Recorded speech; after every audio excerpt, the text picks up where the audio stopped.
ఎట్ల నారి అంటూ పూజ్యంతే రమంతే తత్వ దేవత ఆర్యవైశ్యుల యొక్క ప్రతిరూపాలు వాసవి మాత యొక్క ప్రతిరూపాలు మీరందరూ కూడా వాసవి మాతలను విషయాన్ని కూడా మరొకసారి అందరూ కూడా ఈ హృదయపూర్వకంగా తెలియజేస్తున్న కార్యక్రమాన్ని ఆహ్వానించినటువంటి మా జగత్కృష్ణ గారికి అదేవిధంగా మాణిక్రావు గారికి చాలా మంది అయ్యప్ప స్వాములకు ఈ ఆలయానికి సంబంధించినటువంటి ప్రతి ఒక్కరు కూడా పేరు పైన ధన్యవాదాలు తెలియజేసుకుంటాం.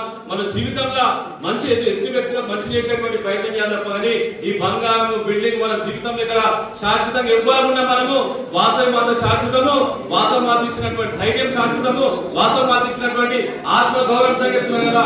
ఆమె కన్యగా ఉన్నదంటే ఆత్మ గౌరవం కోసము బలిదానం చేసినటువంటి గొప్ప దేవత మన వాసవి మాత విషయాన్ని కూడా మన మర్చిపోదగిన విషయాన్ని కూడా మరొకసారి మీకు అందరూ హృదయపరంగా తెలియజేస్తుడు. దేవుడు దైవము భక్తి సర్వస్వం అనేటువంటి దాన్ని ముంగట్టుకోటువంటి ప్రయత్నం చేస్తే సంఘాన్ని ఈ రోజు ఇంతమంది మీరు వచ్చింది కదా. దేవుళ్ళ యొక్క ప్రతిరూపాలు ఈ రోజు ఈ కార్యక్రమం ద్వారా చెప్తున్నారు కదా. మన సంగారెడ్డి జిల్లా తెలంగాణ రాష్ట్రం యావత్ భారతదేశం నిజంగా చెప్తున్నా కదా.